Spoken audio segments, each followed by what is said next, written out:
only memory I have of my mother. Yeah, very vague at that.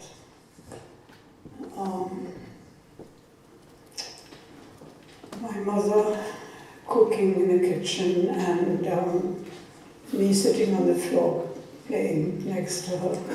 And for some reason I remember the toys that I had, all Russian things that you turn with a key and they walked about there, that sort of.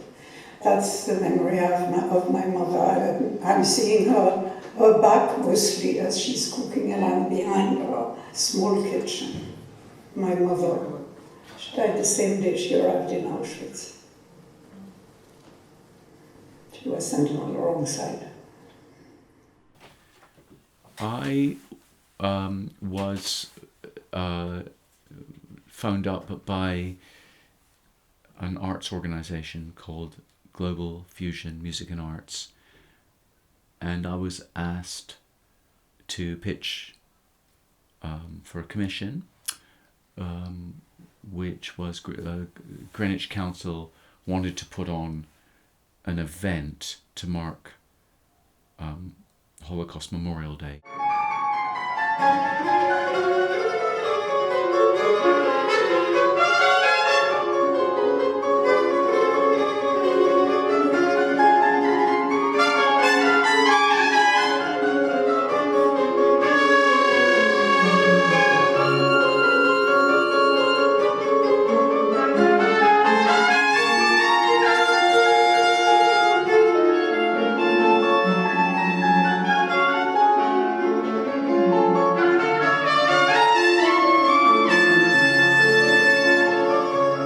But it's very interesting how things come together, because a few months before that phone call, I had done a concert at a Jewish care home, and I had got talking to some of the residents and spoke to some who were Holocaust survivors.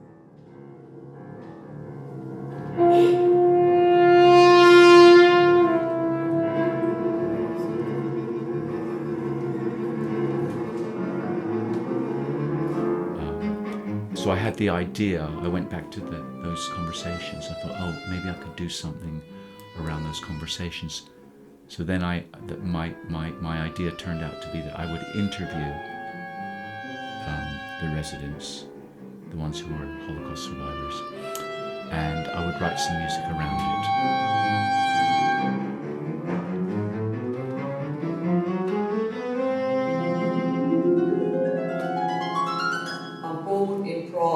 Czechoslovakia, 1939. I was taken to a concentration camp with my mother at the age of 3.5. I never saw my mother in the camp. People told me she must have been ill, otherwise a child of 6.5 when I left the camp should remember her mother.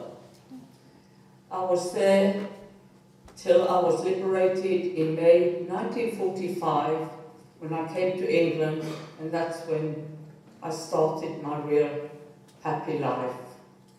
I grew up with 24 children, boys and girls, and we learned to be normal children after a while.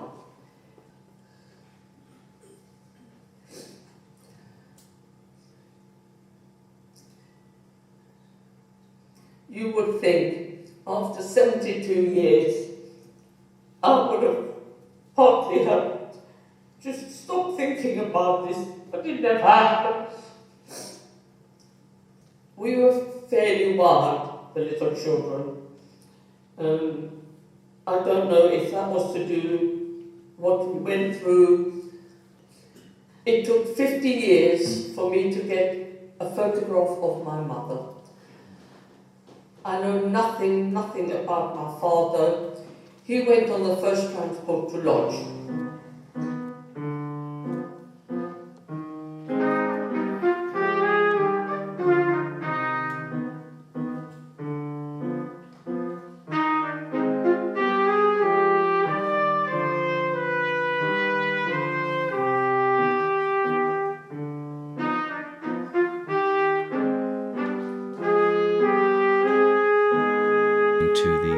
survivors' reminiscences. So there's very little music at the same time as the speaking, and that's something I'm very much in favour of, because I didn't want to write a film soundtrack to dramatise and to further dramatise their stories.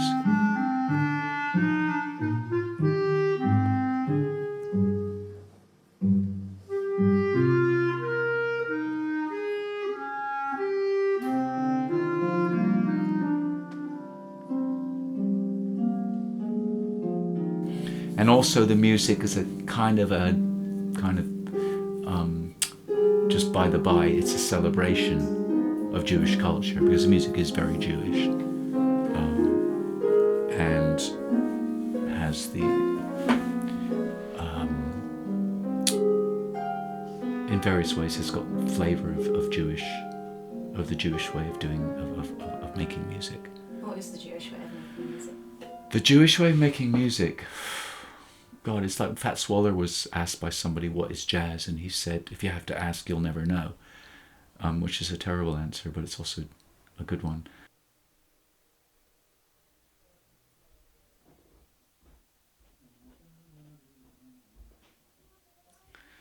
So the full title of the piece, the event, is Hidden Child, the Children of the Holocaust.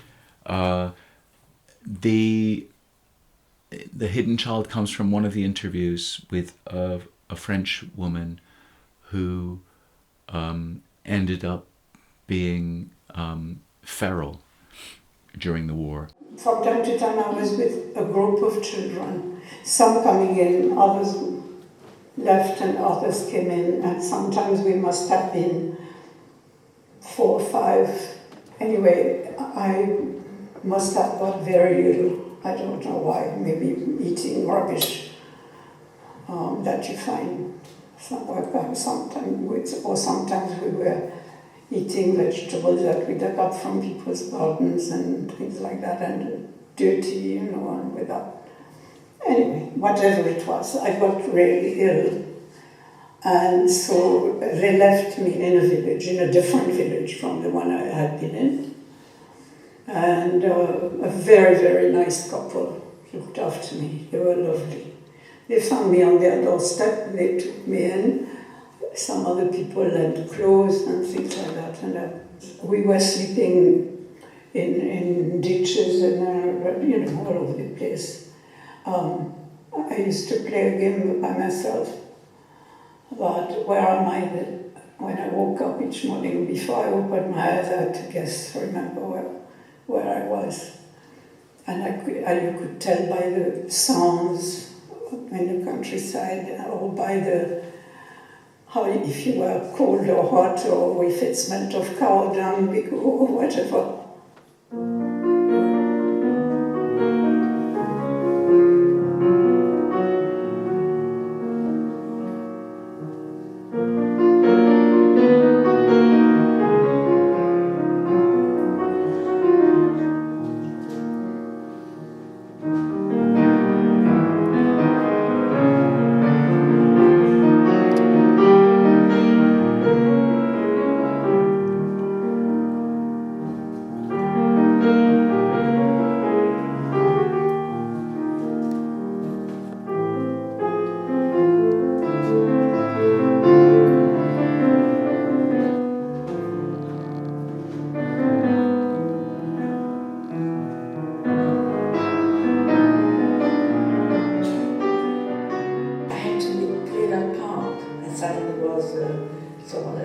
It was a hard part, It's difficult to describe this.